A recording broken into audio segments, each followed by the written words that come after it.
এই খাওয়া খেতে হবে। আপনি না বেলের শরবত খান না, এত মানুষ কেমন করে বেলের শরবত করবেন না?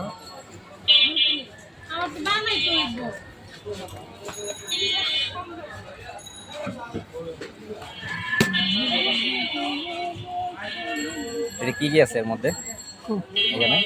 এটা শসা, কাঁচামরিচ, ধনিয়া পাতা, শুকনো মরিচ।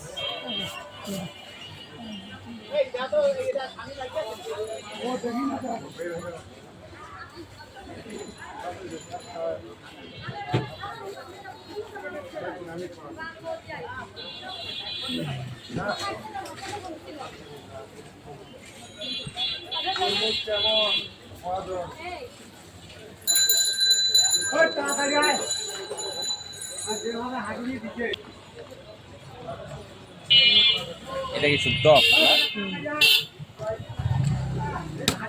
এটা আপনি নিজে বানান?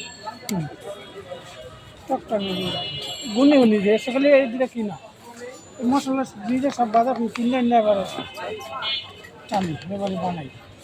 বিট লবণ নিজে চাক্কাটা না